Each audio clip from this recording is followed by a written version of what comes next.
Halo semuanya, selamat datang di channel Tanpa Tembok. Kali ini kita mau bahas tentang problem of evil. Ada seorang filsuf Yunani yang namanya Epicurus. Dia itu pernah merumuskan satu pemikiran yang masih membuat kita berpikir hingga hari ini. Pertanyaannya itu seperti ini. Jika Tuhan ingin mencegah kejahatan, tetapi dia tidak bisa, maka Tuhan itu tidak maha kuasa. Dan jika Tuhan bisa mencegah kejahatan, tetapi dia tidak mau, maka Tuhan itu tidak maha baik. Dan jika Tuhan bisa dan mau mencegah kejahatan, lalu kenapa kejahatan masih ada? Nah, ini kan jadi pertanyaan banyak orang gitu loh. Bahkan sepertinya pertanyaan ini pernah ada dalam fase hidup setiap orang. Kenapa kejahatan ada di dunia ini?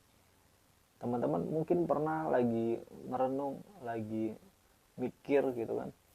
Kenapa kejahatan ada di dunia ini? Kenapa ada orang-orang yang tidak berdosa, tidak bersalah, mereka bisa jadi korban dari penderitaan, kejahatan yang padahal bukan salahnya. Nah, ada yang namanya teodisi, teman-teman. Teodisi ini diungkapkan pertama kali oleh Leibniz, istilah ini sehingga menjadi istilah yang populer dalam menjawab tentang problem of evil.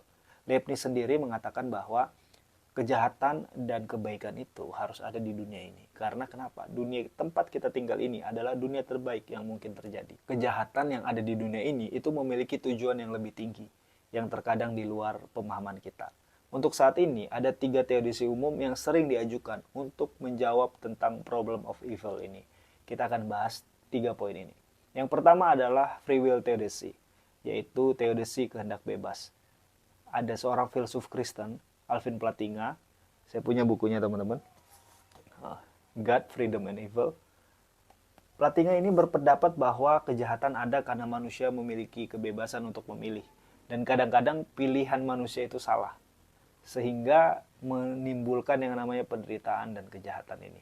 Nah, kebebasan moral manusia itu sangat berharga buat Tuhan. Sehingga ketika Tuhan mengizinkan ada kebebasan atau pilihan bebas dalam hidup manusia, itu artinya kejahatan menjadi satu bagian, satu faktor yang juga ada dalam keputusan manusia. Jika manusia tidak memiliki kebebasan, maka manusia ini nggak bisa dianggap sebagai orang yang secara sejati memiliki moral. Plantinga berargumen bahwa Tuhan tidak dapat menciptakan dunia di mana manusia bebas memilih, tetapi hanya memilih yang baik-baik saja. Tetapi tidak ada kejahatan, tidak ada penderitaan di sana. Kebebasan kehendak secara inherent berarti bahwa ada kemungkinan seseorang memilih untuk melakukan kejahatan dan adanya penderitaan di dunia. Dengan demikian, Plantinga berargumen bahwa kehadiran kejahatan tidak bertentangan dengan eksistensi Tuhan yang Maha Kuasa dan Maha Baik.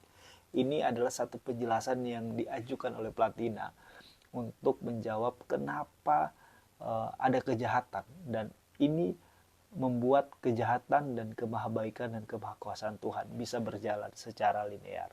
Nah, pertanyaannya teman-teman, apakah kehendak bebas itu ada atau tidak? Kalau kehendak bebas itu tidak ada, maka teodisi free will ini menjadi tidak berguna gitu. Nah, pertanyaan untuk kehendak bebas ada atau tidak ada kayaknya tidak bisa kita masukkan dalam video ini.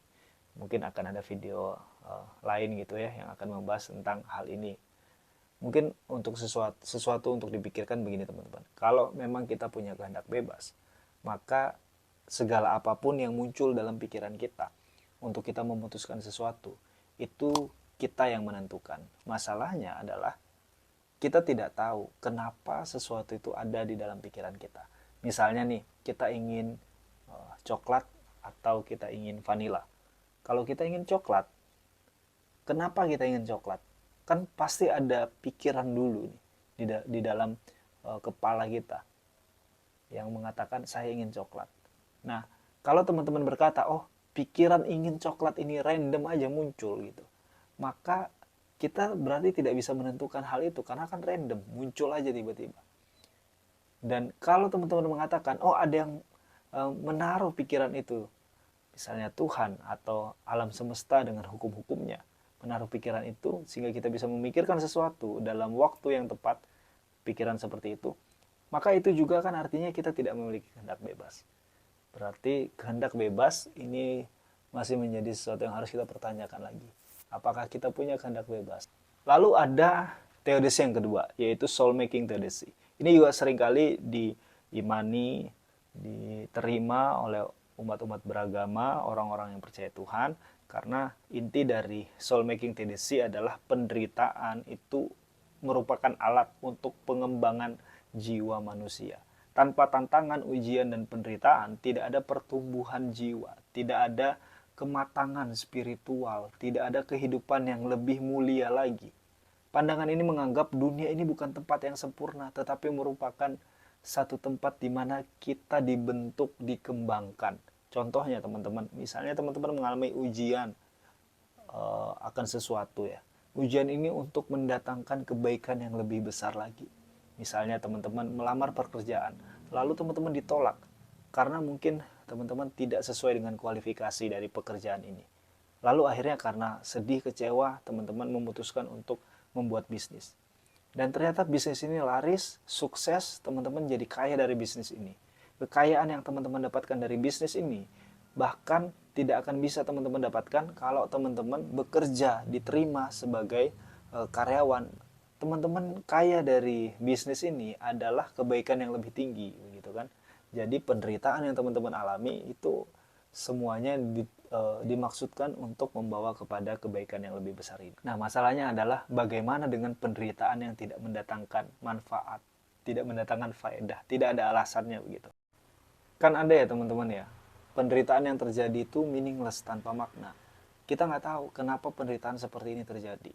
Kenapa ada penderitaan-penderitaan yang tanpa tujuan, tanpa makna, tanpa faedah. Misalnya ada bayi, ada orang-orang yang menjadi korban dari satu bencana alam. Yang kita tahu, yang kita kenal. Sebenarnya mereka tidak harus jadi korban, tidak harus mati. Buat apa? Nggak ada faedahnya gitu loh. Nggak ada tujuannya.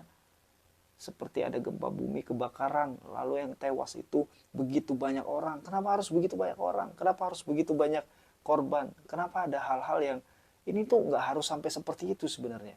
Itu kayaknya tujuannya nggak ada dengan korban sebanyak itu, dengan orang-orang yang atau anak-anak atau bayi-bayi yang jadi korban gitu, atau ada penderitaan yang sebenarnya tidak punya kontribusi apa-apa kepada alam, kepada kehidupan. Misalnya ada seekor binatang yang menderita di hutan. Ada seekor rusa yang dia menghadapi kelaparan di hutan gitu kan. Dia nggak bisa makan. Nah, buat apa penderitaan yang seperti ini? Penderitaan yang tidak mengerjakan apa-apa, kebaikan yang lebih besar gitu. Inilah satu bantahan untuk soul making tendency. Kenapa ada penderitaan-penderitaan yang tidak punya makna, tidak punya tujuan. Dan yang ketiga teman-teman, ada teodisi eskatologis. Teodisi eskatologis ini menawarkan pengharapan bahwa semua penderitaan yang ada di dunia ini, semua kejahatan, itu nantinya kita akan tahu maksudnya ketika kita sudah ada di akhirat atau di kehidupan setelah dunia. Penderitaan itu mungkin sekarang sepertinya tidak punya makna, tetapi nanti ketika kita sudah mati, penderitaan ini baru memiliki maknanya. Dan kejahatan di dunia ini menjadi bukti bahwa ada keadilan Tuhan gitu. Jadi semua orang-orang yang mengalami penderitaan, yang mengalami kejahatan di dunia, mereka akan mengalami upahnya nanti, rewardnya nanti ketika sudah ada di surga.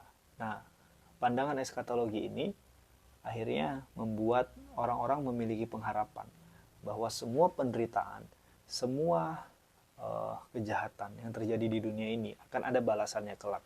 Orang-orang yang menderita, orang-orang yang mendapatkan perlakuan tidak adil selama hidup di dunia akan mendapatkan keadilan, akan mendapatkan kebahagiaan, akan mendapatkan upah mereka setelah mereka mati nanti.